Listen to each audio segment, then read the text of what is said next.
जिस प्रकार का बेरोजगारी का आलम सिर्फ इस पन्ना के नहीं इस मध्य प्रदेश के हर कोने में है, जिस प्रकार की परिस्थितियां इस हिंदुस्तान के हर कोने में आज हो चुकी है कि युवा बेरोजगार घूम रहा है, युवा धर धर भटक रहा है, किसान परेशान हो रहा है, जिस प्रकार की स्थिति हिंदुस्तान के अंदर है, तो मुझे पूर्ण विश्वास है कि सरकार बनेगी और सरकार गरीबों की बनेगी, वो कांग्रेस की सरकार बनेगी जो हमेशा गरीब का ध्यान देने का काम करती है, वो कांग्रेस पार्टी की सरकार जो चाहे किसानों की बात हो, चाहे आदिवासी वनवासियों की बात हो, चाहे गरीबों की बात हो, चाहे छोटे व्यापारियों की बात हो, इस हिंदुस्तान के अंतिम पंक्ति के व्यक्ति का ध्यान रखने वाली पार्टी कांग्रेस पार्टी है। ये विश्वास के साथ मैं इसलिए कह सकता हूं क्योंकि जिस प्रकार से राहुल गांधी हर गरीब की आवाज के लिए लड़ाई लड़ रहे हैं, कभी आंध्र प्रदेश के अंदर जाके पद यात्रा करते हैं, तो कभी बुंदेलखंड के लिए यात्रा करते हैं, कभी इस हिंदुस्तान के हर गरीब की लड़ाई लड़ने का काम करते हैं। इस हिंदुस्तान के अंदर जो गरीबों शोषितों की लड़ाई लड़ने का काम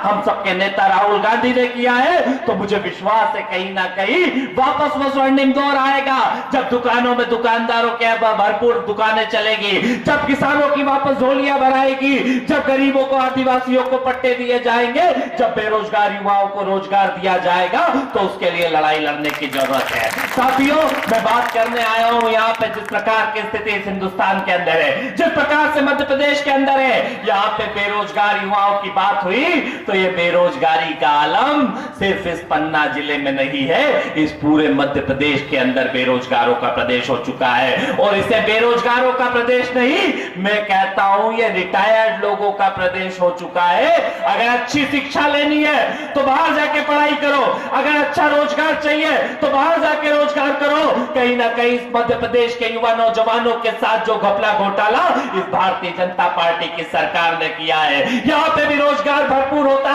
क्योंकि जब दिग्विजय सिंह जी की सरकार थी तो कभी गरीब को कहीं ना कहीं संविदा शिक्षक बनाया जाता था, कभी पंचायत सचिव बनाया जाता था, कहीं ना कहीं जो भी नौकरियां दी जाती थी उस गरीब को उस वोटर लिस्ट में नाम देख के दिया जाता था कि अगर पन्ना जिले की नौकरी है तो पन्ना जिले के लोगों को दी जाएगी। एक व्यापम का नाम आपने सुना होगा कि व्यापम क्या है, व्यापम क्या है?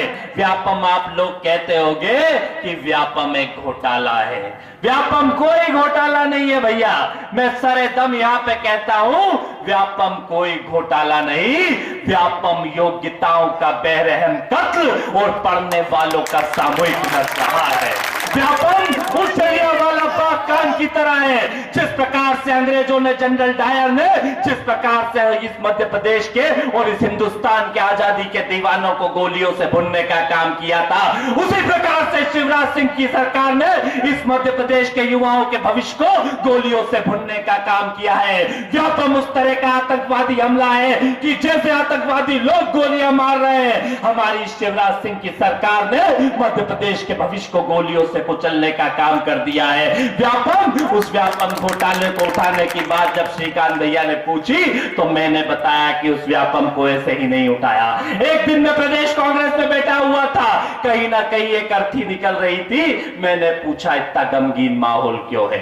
वो बोला कि एक 20 साल के बच्चे ने आत्महत्या कर ली। वो आत्महत्या नहीं, सीधे सीधे बीजेपी सरकार के द्वारा करी गई हत्या थी। उस बाप के कंधे पर पूछो जिसके बाप के कंधे ने 20 साल के बच्चे की अर्थी उठाई, उस मां की सूनी कोख की लड़ाई हम लड़ रहे हैं, जिसकी मां ने अपने 20 से 25 साल के बच्चे को खोया है। इस मध्य प्रदेश के अंदर हजारों लाखों युवा नौजवानों ने अपनी जानें दी है। लड़ाई लड़ने का वक्त है कि पूरी ताकत के साथ लड़ना पड़ेगा। कहीं ना कहीं हमें बात करना पड़ेगी कि जब युवाओं का रोजगार तुम खाते हो तो फिर अच्छे दिन की बात क्यों करते हो? बड़ी बड़ी बातें भारतीय जनता पार्टी की सरकार ने करी थी, कहा था कि अच्छे दिन आएंगे। मैं पूछना चाहता हूं कि कौन से अच्छे दिन आ गए? जब इस हिंदुस्तान के अंदर जब किसान की धान की कीमत 5,000 रुपए कुंटल हुआ करती थी, वो अच्छे दिन थे कि आज 1,300 रुपए कुंटल है, वो अच्छे दिन है। मैं पूछना चाहता हूं कि जब धान की सोयाबीन की कीमत 4,500 रुपए कुंटल थी, वो अच्छे दिन थे या आज के अच्छे दिन है? मैं पूछना चाहता हूं जब इस मध्य प्रदेश में युवाओं को रोजगार मिला करता था, इस देश के अंदर रोजगार मिला करता था, वो अच्छे दिन थे कि आज के अच्छे दिन है? मैं पूछना चाहता हूं कि कौन से अच्छे दिन इस हिंदुस्तान के आ गए कि रोज जम्मू कश्मीर में आतंकवादी पाकिस्तान का झंडा ले रहे थे। पाकिस्तान का झंडा जम्मू कश्मीर तो छोड़ो, जेएनयू जैसे जैसे संस्थान में फहरा रहे हैं, अगर ये अच्छे दिन है तो ऐसे अच्छे दिनों को लात मारना पड़ेगा। क्या यही अच्छे दिन है कि जम्मू कश्मीर में आतंकवादियों को छोड़ा जा रहा है? उस मशरत आलम को इस सरकार ने छोड़ा है जो 150 अमरनाथ यात्रियों का हत्यारा है। ऐसे हत्यारे मशरत आलम को छोड़ने वाली सरकार, क्या यही अच्छे दिन है? क्या यही अच्छे दिन है जब भगवा वस्त्र पहन के साधवियां गाली दे रही है, जब कहीं ना कहीं बलात्कारियों को मंत्री बनाने का काम करा जा रहा है, कहीं ना कहीं जब युवाओं से रोजगार छीना जा रहा है? और तो छोड़िए साहब, नाथूराम गोडसे के तो मंदिर की बात करी जा रही है और महात्मा गांधी को अंग्रेजों का एजेंट कहा जा रहा है। अरे हिंदुस्तान की सरकार यहाँ पे सुन ले सरकार और सुन ले संघी की सीधी सीधी चेतावनी मेरी संघ के लोगों को है कि अगर गोडसे का मंदिर बनाने की बात करी, अगर गोडसे को भगवान बनाने की बात करी, तो ये हिंदुस्तान गांधी के रास्ते पे चला है और गांधी के रास्ते पे चलेगा। अगर इस देश में कहीं गोडसे के मंदिर की बात हुई तो उसको सबसे पहले तोड़ने वाली युवक कांग्रेस होगी और पूरी ताकत के साथ तोड़ने वाली युवक कांग्रेस होगी। इस हिंदुस्तान में चाहे जितना गोडसे के मंदिर बना लो, पर गोडसे को भगवान नहीं बनाया जा सकता। चाहे जितनी गोलियां गांधी को मार लो, पर गांधी को दिल से नहीं निकाला जा सकता। ये महात्मा गांधी का देश है, ये महात्मा गांधी के विचारों पर चलने वाला देश है। बड़ी बड़ी बातें करते थे कि विकास आएगा, तो अब मैं कहता हूं भैया ऐसा विकास रोक लो। जो दाल की कीमत 50 रुपए किलो थी वो 200 रुपए किलो पहुंचा दी। ऐसा विकास नहीं चाहिए भैया। जो डॉलर 58 रुपए के में आता था वो 68 रुपए हो गया। ऐसा विकास नहीं चाहिए। जब पहले ऑयल की कीमत, जब दाल की कीमत 50 से 70 हो जाती थी कांग्रेस के समय, तो महंगाई डायन कहलाती थी। और अब तो लगता है कि इनके समय 70 से 200 हो गई तो ये विकास कहला रही है। ऐसा विकास नहीं चाहिए भैया।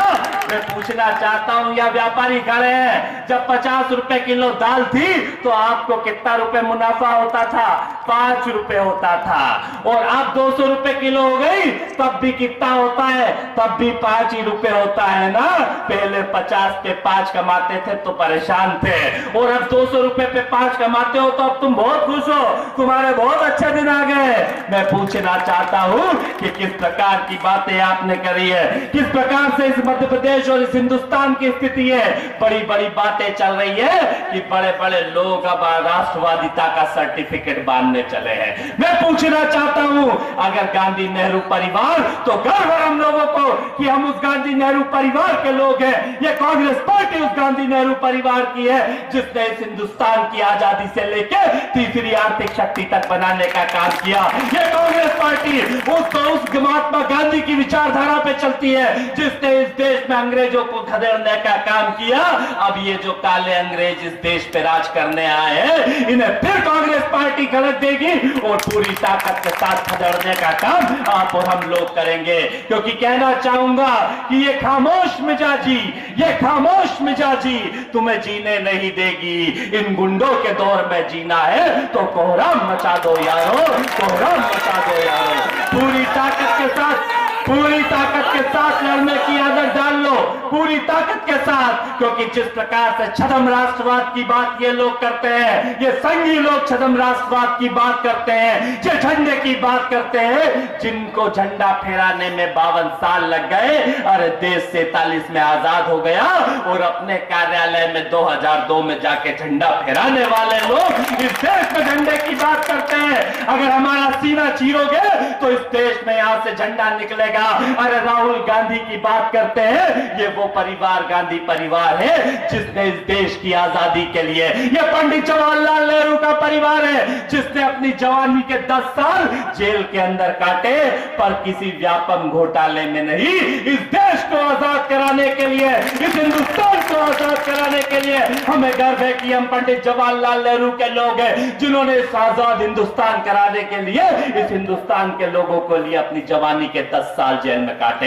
हमें गर्व है कि हम उस जय जवान जय किसान कहने वाले शास्त्री जी के लोग हैं जिन्होंने इस हिंदुस्तान के अंदर किसानों को और जवानों को दोनों को मौका दिया और उनका सम्मान बढ़ाया। तो वो काम करने का काम उस स्तर पर शास्त्री जी की देन है। हमें गर्व है कि हम उस इंदिरा गांधी की बात करते हैं जिसने कहीं ना कहीं इस देश से फिर विपक्ष को खत्म किया, बैंकों को नेशनलाइजेशन किया, इस देश में औद्योगिक क्रांति क्रांति लाने का काम किया और ये विकास की बात करते हैं। मैं पूछना चाहता हूं कि जब इंदिरा गांधी औद्योगिक क्रांति ला रही थी तो उसका विरोध करने वाले कौन लोग थे? जब इस देश में आतंकवादियों से और अंग्रेजों से हम लोग लड़ाई लड़ रहे थे तो अंग्रेजों की मुखबिरी करने वाले ये चड्डी छाप लोग कहां थे? इन्होंने सिर्फ मुखबिरी करी है, इन्होंने अंग्रेजों के मुखबिर के रूप में काम किया है। इन्होंने अंग्रेजों के खिलाफ कहीं ना कहीं एक पत्थर चलाने का काम नहीं किया। वो गोडसे जो कहीं ना कहीं संघ का कार्यकर्ता था, वो बंदूक चलाना जानता था, वो महात्मा गांधी को तो गोली मार सकता था, पर अंग्रेज पे एक पत्थर मारा होता तो हम तेरे को मान लेते। तूने इस देश के महापुरुष को मारने का काम किया है। इनकी उस विचारधारा के साथ लड़ाई लड़नी है। कांग्रेस पार्टी हमेशा लड़ाई लड़ेगी, ऐसी फांसीवादी ताकतों से लड़ाई लड़ेगी, ऐसे सदम राष्ट्रवाद की बात करने वालों से लड़ाई लड़ेगी। हमें गर्व है कि हम इंदिरा गांधी के वंशज है, क्योंकि ये बात करते हैं 56 इंच के सीने की। अरे 56 इंच का तेरा सीना तो हो नहीं सकता, क्योंकि कहीं ना कहीं जानवरों का सीना 56 इंच का जरूर होता है। वो रोज देख लिया कि जब से सरकार बनी कभी पाकिस्तान से 40 साल का लेन देन चल रहा है, कभी वो यहाँ घूमने हनीमून मनाने आ रहा है, तो कभी हमारा प्रधानमंत्री वहां हनीमून और जन्मदिन मनाने जा रहा है। अरे ऐसा लगता है कि पहले चुनाव से पहले कहते थे अरे एक सर काटेंगे तो 10 सर काट लाएंगे। अरे यहाँ पे रोज सैनिकों के सर कट रहे हैं, रोज इस हिंदुस्तान का सैनिक मर रहा है, पर वो 56 इंच का सीना रोज जन्मदिन मनाने से ही फुर्सत नहीं पा रहा है। ऐसा लगता है कि रोज पाकिस्तान तोप से गोले फेंक रहा है और हमारा प्रधानमंत्री मुंह से ही गोले फेंके जा रहा है। तोप के गोलों का मुकाबला मुंह के गोलों से नहीं हो सकता। अरे 56 इंच का सीना तो उस लो महिला इंदिरा गांधी का था, जब पाकिस्तान ने आग दिखाई थी तो उसके 2 टुकड़े करने का काम कर दिया था। एक तरफ बांग्लादेश, एक तरफ पाकिस्तान बना दिया था और लाहौर तक सेना को घुसा दिया था। वो लो महिला इंदिरा गांधी के हम लोग हैं। ये बात करते हैं कि गांधी परिवार राष्ट्रद्रोही हो सकता है। अरे इस देश के लिए जाने देने का काम है। कांग्रेस परिवार शहीदों का परिवार है, ये गांधी परिवार वो शहीदों का परिवार है। जब इस देश में पंजाब में आतंकवाद फैला, जब भिंडरवाला और ये लोग घुसे, तो उसके खिलाफ लड़ाई लड़ने का काम उस लो महिला इंदिरा गांधी ने किया। उस लो महिला इंदिरा गांधी के सीने पे छलनियां गोलियों से कर दिया, पर उस इंदिरा गांधी ने इस देश के कहीं ना कहीं आतंकवादियों से समझौता नहीं किया। वो आतंकवादी जो इंदिरा गांधी को जिन्होंने मारा, उनके साथ के अकाली दल वो भारतीय जनता पार्टी के साथी है। ये कहते हैं कि कांग्रेस पार्टी, अरे कांग्रेस पार्टी उस राजीव गांधी की पार्टी है जिसने इस देश में युवाओं को वोट का अधिकार दिया, लोगों को कंप्यूटर क्रांति का अधिकार दिया। और जब राजीव गांधी कंप्यूटर क्रांति ला रहे थे तो अटल बिहारी वाजपेयी बैलगाड़ी चला रहे थे कि भैया ये कंप्यूटर आएगा, ये डब्बा आएगा और सारे रोजगार ले जाएगा। वो भाषण उन्होंने मध्य प्रदेश में ही दिया था, तो सारा मध्य प्रदेश का रोजगार कहां चला गया? बेंगलोर, दिल्ली, पुणे, हैदराबाद, और सारे कंप्यूटर से देश में रोजगार मिलता है। ये विकास विरोधी लोग हैं। हमें गर्व है कि हम राजीव गांधी के लोग हैं, जिन्होंने इस देश के युवाओं को रोजगार दिया, जिन्होंने इस देश को कहीं ना कहीं सशक्त बनाने का काम किया। अगर पन्ना में ये एनडीएमसी खुला है तो ये किसकी देन है? ये कांग्रेस पार्टी की देन है, जिसे बंद करने का काम ये भारतीय जनता पार्टी की सरकार ने किया। मैं पूछना चाहता हूं कि इस हिंदुस्तान के अंदर जब लिट्टों ने कहीं ना कहीं इस देश के अंदर पैर पसारने की कोशिश करी, तो उनका मुंह तोड़ने का काम राजीव गांधी ने किया और उस प्रभाकरण से कभी समझौता नहीं किया, उस जयललिता से कभी समझौता नहीं किया। और उनको राजीव गांधी के शरीर के चिथड़े उड़ाने वाले जिन लिट्टों का समर्थन जयललिता करती है, उनके साथ सरकार बनाने का काम भारतीय जनता पार्टी ने किया। बड़ी बड़ी बातें जेएनयू से चल रही है कि कांग्रेस पार्टी, अरे कांग्रेस पार्टी फिर कहती है, सरेआम मीडिया के सामने कह के जाता हूं, क्या बात है कि 12 दिन हो चुके हैं जो लोग जेएनयू के अंदर झंडे दिखाते हैं, पाकिस्तान जिंदाबाद के नारे लगाते हैं, उन्हें इस प्रदेश की और इस देश की 56 इंची सीने की पुलिस पकड़ नहीं पा रही है। अभी हम जा रहे थे कल भैया जबलपुर, तो ऐसे डंडे घुमा रहे थे जैसे कोई हम आतंकवादी हो। अरे उन आतंकवादी को तो कांधार छोड़ के आने वाले तुम लोग इस देश के अंदर अंदर आतंकवादियों पे बात करोगे, इस देश के अंदर आतंकवादियों पे बात करोगे। अरे आतंकवादियों से कोई पार्टी लड़ी है तो वो कांग्रेस पार्टी लड़ी है। अरे उस अफजल गुरु को फांसी किसी ने दी है तो उस कांग्रेस पार्टी ने दी है। उस कहीं ना कहीं कसाब को फांसी देने का काम करा है तो इस कांग्रेस पार्टी ने देने का काम करा है। और तुम तो बड़े बड़े हेलीकॉप्टर में कांधार छोड़ के आओ भैया, बड़े बड़े आतंकवादियों को छोड़ने का काम पहले कांधार छोड़ के आए थे, इस बार सरकार में आए तो मसरत आलम को छोड़ दिया और तुम कहते हो हम देशभक्त। अरे तुम देशभक्त जो आतंकवादियों को छोड़ के आए, हम देशद्रोही जो अफजल और कसाब को फांसी दे, हम तो देशद्रोही हो गए। अरे ये बात करते हैं हम देशद्रोही जिन्होंने इंदिरा गांधी के शरीर के चितड़े पे गोली चलाई, जिन्होंने इस राजीव गांधी को चितड़ों से उड़ाया और जब जरूरत पड़ी तो इस देश की तरक्की के लिए किसी से भी खाने से नहीं जड़े। और हम देशद्रोही और तुम झंडे के बड़े झंडा बदर हो गए जिनको 52 साल इस अपने कार्यालय पे आजादी के 52 साल बाद सन 2002 में पहली बार आरएसएस कार्यालय में झंडा फहराया गया और कहते हो कि तुम राष्ट्रभक्त और हम राष्ट्रद्रोही। अरे छदम राष्ट्रवाद की बातें करना बंद करो, इस हिंदुस्तान की ज्वलंत मुद्दों पे बात करो। युवाओं को रोजगार की बात करी थी प्रधानमंत्री जी, आपने कहा था अच्छे दिन आएंगे, काला धन लाएंगे। कितने कितने लाख का भैया, कितने लाख? 15 लाख का काला धन किसके खाते में आ गया भैया बताओ तो? किसी में आया क्या? किसी में आया क्या? नहीं आया ना। तो कभी काले धन के नाम पे झूठ बोलने वाले, अरे काला धन तो छोड़ दो भैया, इससे पहले कहां पे लड़े थे? राम मंदिर के नाम पे। अब मैं तो समझ नहीं पा रहा हूं कि इनके लिए भगवान राम भगवान है कि मुद्दा है। कभी आते हैं तो हम मुद्दे में डाल लेते हैं चुनाव के, कभी एजेंडे से बाहर कर देते हैं। अरे भगवान भगवान है, उनको एजेंडा मत बनाओ कि कभी तुम एजेंडे में डाल लो कभी एजेंडे में बाहर कर लो। अरे राम मंदिर के नाम पे ईंटें खाने वाले लोग, ये राम मंदिर के नाम पे चंदा खाने वाले ये लोग, ये चंदाखोर इस देश के अंदर भगवान के नाम पे, भगवान के नाम पे बात करने वाले ये लोग पहले कहते थे कि सरकार में आएंगे तो मंदिर यही बनाएंगे। अरे मंदिर कब बनाओगे पूछो तो कहते तारीख कभी नहीं बताएंगे भैया, तारीख कभी नहीं बताएंगे। अभी आए तो बोले काला धन लेके आएंगे। मैंने कहा पहले कितने दिन में लाओगे भैया? तो पहले बोले 150 दिन में लेके आएंगे। वो एक काला साधु, वो क्या नाम था उसका भैया? बाबा रामदेव। वो तो इस देश में इतना बड़ा उद्योगपति बन गया कि कुछ दिन बाद तो अडानी अंबानी को भी पीछे छोड़ने वाला है। कभी वो नूडल्स निकालता है। अरे तू भैया योग करता था, योग ही करता रहे, आड़ी तिरछी तेरी आंख तो सही हो नहीं रही भैया, और तू दूसरों की बात करता है। मैं पूछना चाहता हूं कि किसानों की बात बड़ी बड़ी करते थे। अरे कांग्रेस पार्टी कभी वादा नहीं करती, पर कांग्रेस ने 72,000 करोड़ का किसानों का कर्ज माफ किया। इन्होंने कहा था हर किसान का 50,000 का कर्ज माफ करेंगे। किस किसान का कर्ज माफ करने का बात किया? मैं पूछना चाहता हूं कि किस प्रकार की स्थिति इस देश और प्रदेश के अंदर है। युवाओं को रोजगार नहीं मिल रहा है, कहीं ना कहीं मतलब महिलाओं पर अत्याचार बढ़ रहा है। इस देश के अंदर जिस प्रकार की स्थिति है, इसके खिलाफ हमें लड़ना पड़ेगा, हमें ताकत के साथ बात करनी पड़ेगी, क्योंकि हमारी गलती नहीं है, पर गलती तो कांग्रेस पार्टी की भी है।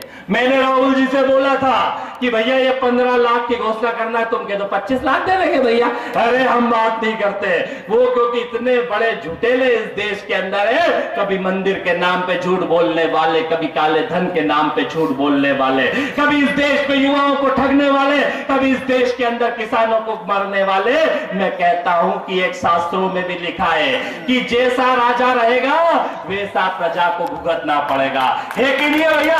किसी ने गीता पढ़ी कि नहीं पढ़ी? ये लिखा है कि नहीं लिखा कि भैया जैसा राजा रहेगा?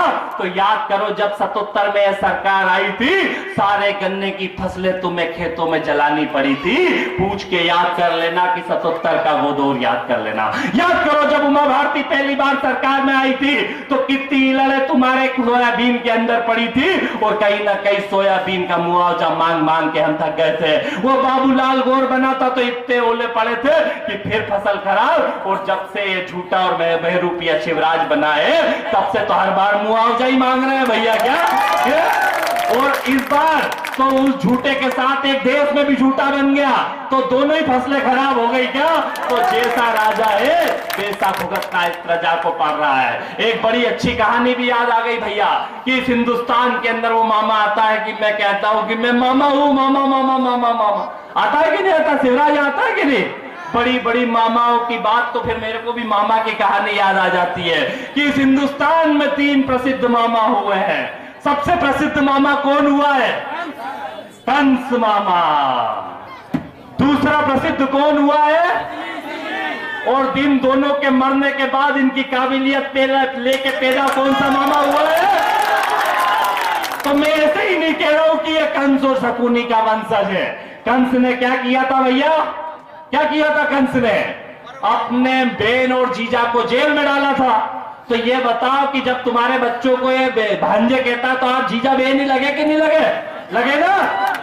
तो भैया किसानों को बिजली के बिल के नाम पे जेल में डालने का काम किसने किया? इसी कंस के वंशज ने किया ना। और जिस प्रकार से व्यापम में हत्याएं करी है, गरीब किसान को मारने का काम किया है, इस प्रकार का काम ये कंस के वंशज ने किया है। इसलिए मैं इसे कंस का वंशज कहता हूं।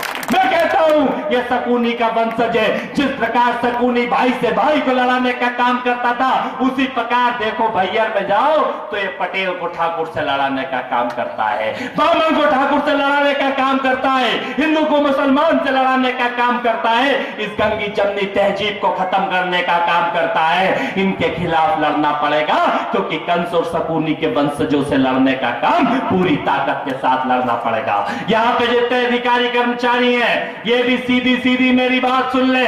आप हमारे परिवार के लोग हो, आपके भी घर परिवार के लोग, कोई किसान, कोई युवा, कोई बेरोजगार होगा, आपके साथ हमारी लड़ाई नहीं है, हमारी लड़ाई इस हिटलरशाही सरकार के साथ है। पर अगर ध्यान रख लेना कि अगर इस प्रदेश में और इस युवाओं को परेशान करने का काम किसी अधिकारी ने करा तो सीधे सीधे लाल डायरी में उसका नाम लिख लेना। सरकारें बदलती है, सरकारें बदलती है, और कुणाल चौधरी सीधे सीधे कह के जा रहा है कि अगर गरीब शोषित युवाओं की लड़ाई और आवाज दबाने की कोशिश किसी अधिकारी ने करी तो घुघरी मिछिया निवास भी इस प्रदेश के अंदर आता है, जिस पे ट्रांसफर करने में हम घबराएंगे नहीं। सीधी सीधी बात है, गरीब की लड़ाई लड़ेंगे, किसान की लड़ाई लड़ेंगे, युवाओं की और मजदूरों की लड़ाई लड़ेंगे।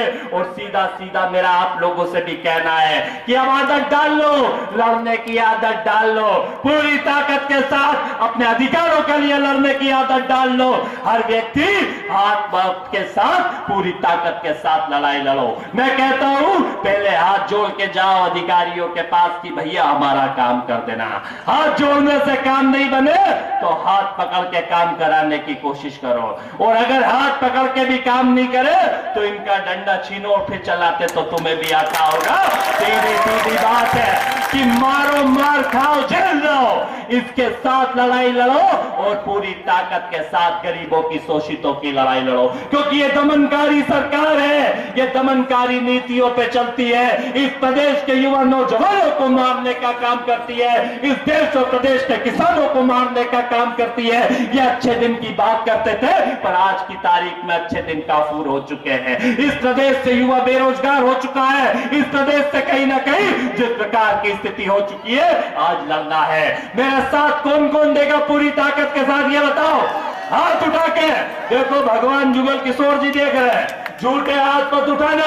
अगर भागे पीछे से तो ध्यान रख लेना, एक एक व्यक्ति ध्यान रख लेना। बैठ जाओ, हाथ नीचे करो।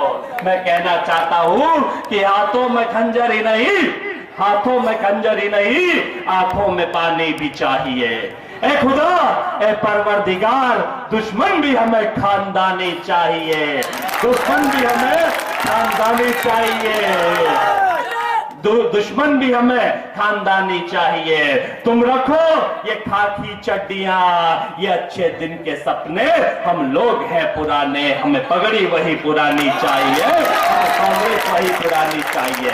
मेरा जिम्मेदार अधिकारियों से कहना है कि कलेक्टर साहब तक मैसेज पहुंचा दे कि हम शांतिपूर्वक आ रहे हैं। अगर कलेक्टर साहब मिलकर इन प्रदेश और इन युवाओं की समस्या को सुनने का काम करेंगे और आगे पहुंचाने का काम करेंगे चाहिए तो हम लड़ाई नहीं लड़ेंगे, पर अगर लड़ाई की बात आई तो कुणाल चौधरी का इतिहास पता कर लेना कि पीछे मुड़ के देखने का काम नहीं है, इन डंडों से डरने का काम नहीं है। चाहे जितने डंडे रख लेना, गरीब शोषित की लड़ाई लड़ने के लिए इस प्रदेश में निकला हूं और एक वादा करके जाता हूं कि शिवराज सिंह चौहान को जेल भेज के रहूंगा। इसने इस मध्य प्रदेश के युवाओं के रोजगार को बेचने का काम किया है, इसने इस मध्य प्रदेश के युवाओं के रोजगार को बेचा है। ऐसे बेचने वाले और सौदागर के साथ पूरी ताकत के साथ लड़ाई लड़ूंगा, चाहे जिस प्रकार की बात हो, चाहे जिस हद तक लड़ना हो, पर युवाओं की, शोषितों की, गरीबों की लड़ाई लड़ना हमारा अधिकार है। गरीब किसानों की लड़ाई लड़ना हमारा अधिकार है, मजदूर के मुआवजे की लड़ाई लड़ना हमारा अधिकार है। इस हिंदुस्तान के अंदर लड़ाई हम लड़ेंगे पूरी ताकत के साथ। बोलो तैयार हो कि नहीं? कसम देता हूं कि एक भी व्यक्ति पीछे नहीं निकलना, पूरी ताकत के साथ लड़ेंगे और अपना इतिहास पैदा करने का काम करेंगे। मैं यही कहना चाह रहा हूं कि अपनी